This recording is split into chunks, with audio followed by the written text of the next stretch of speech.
Dans ce module, nous allons voir comment créer un rapport avec les documents que nous aurons sélectionnés et plus précisément un rapport personnalisé.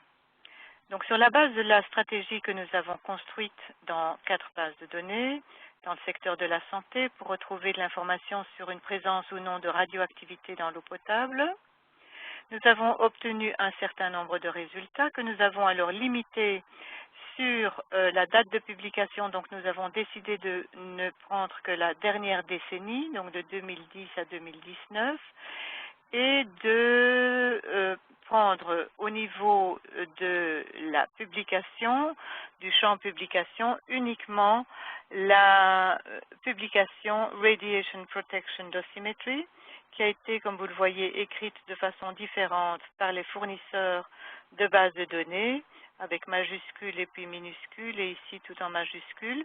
Donc il est utile de prendre les deux options. Donc ceci nous avons fait grâce au filtre que nous avons ici à notre disposition à droite de l'écran. Très bien. Alors, pour la démonstration, je vais prendre 3 documents, 3 notices, donc les 3 premières par exemple. Vous pourriez également télécharger l'ensemble, à condition de ne pas avoir trop de résultats, ça va assez vite, mais je ne vais pas le faire cette fois-ci, étant donné que nous sommes dans un module court. Je vais prendre ce lien-ci et demander un format en PDF. Donc je clique sur le lien PDF et la fenêtre qui se présente à nous me montre que j'ai donc 3 éléments sélectionnés, mais me présente une petite case que je vais choisir de sélectionner pour pouvoir, à la fin de mon rapport, éliminer les 3 documents que j'aurais choisis pour ce rapport-ci. Sinon, si je ne tique pas cette petite case-là, les 3 documents resteront collés au prochain rapport que je souhaiterais produire. Au niveau du format du rapport, j'ai demandé PDF, mais si en cours de route je change d'avis, libre à moi de choisir une autre option dans ce menu déroulant. Au niveau du contenu maintenant, le contenu des articles, je peux choisir de ne prendre que les titres, donc c'est la liste des résultats, et d'y ajouter éventuellement les petits contextes dans lesquels les mots ont été, mes mots-clés ont été retrouvés, donc ce sont les keywords in context. C'est en général un format assez agréable comme base de travail, mais il ne fournit pas toujours toute l'information désirée.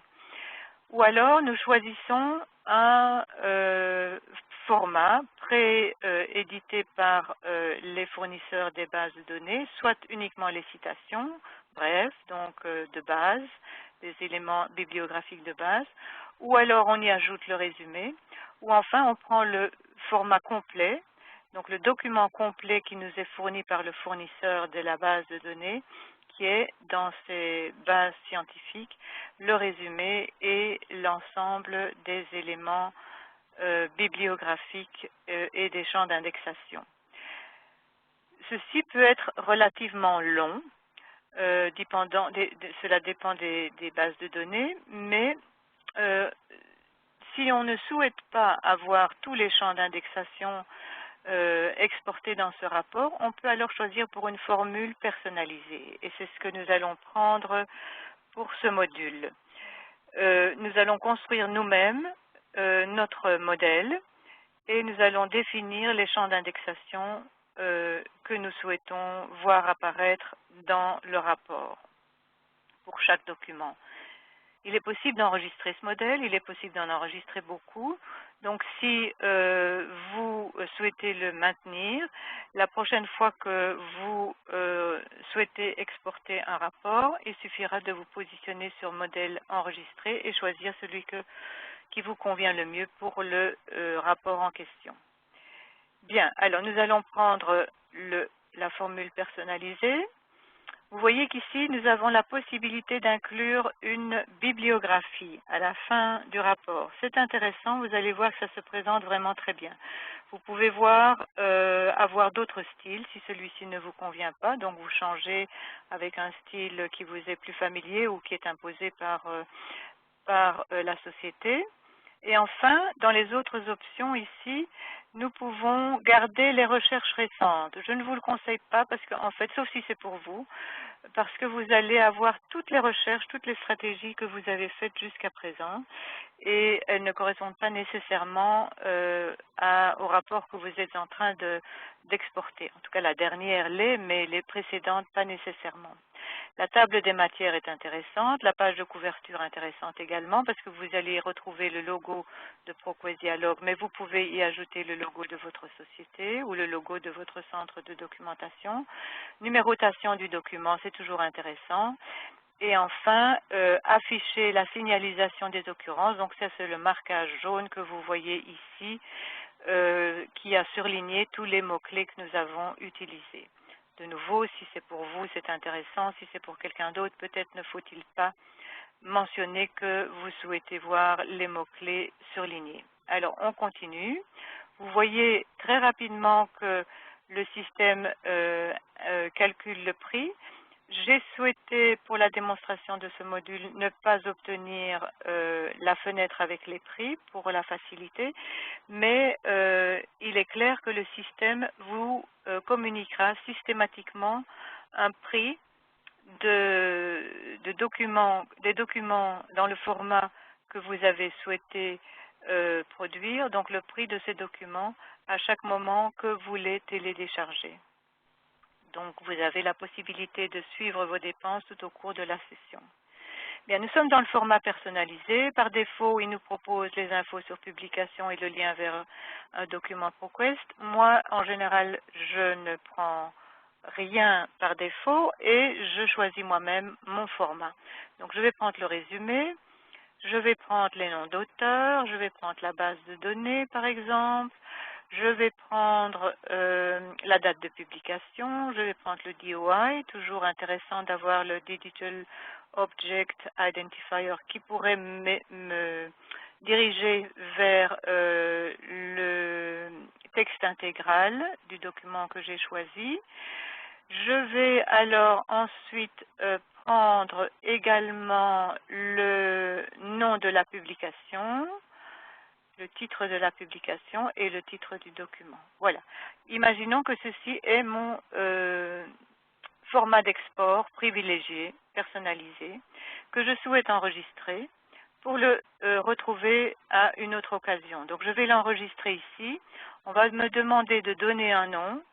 Donc un conseil, c'est de éventuellement mettre les bases de données dans lesquelles vous choisissez ce format-là, en tout cas un acronyme pour ces bases ou un acronyme pour la recherche, et éventuellement les petits acronymes formés de 2 lettres, par exemple, des champs d'indexation que vous avez choisis. Comme ça, lorsque vous devez rechoisir le modèle, vous n'avez aucune hésitation. Je ne vais pas le faire cette fois-ci. Je vais continuer.